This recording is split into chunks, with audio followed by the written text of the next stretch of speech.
میگن اسرائیل بخواد جون یکی رو بگیره با یه دونه مریضی بهونه میکنه جون یکی رو میگیره. امروز فکر میکردم من این همه مریضی دارم و چجوری جون من نگرفته دیگه، راش بسته است، بکنم دیگه بهونه ای نداره دیگه، حتما عمر نو میخواد بهم بده، چون الان روده هم که پارست باید برم بیمارستان. این از این.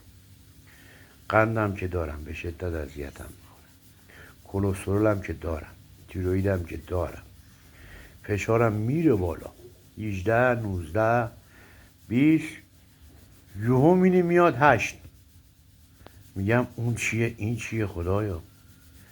یهو می‌بینی تپش قلب دارم، یهو می‌بینی چشام میشه قرمز، رنگم اصلا عوض میشه، کبدم ناجور داغون، زانوام باد میکنه، پاهمم که پرانتزیه، عوض اینکه طولی روش کنه داره ارزی روش میکنه، داره میشه این تیرکمون.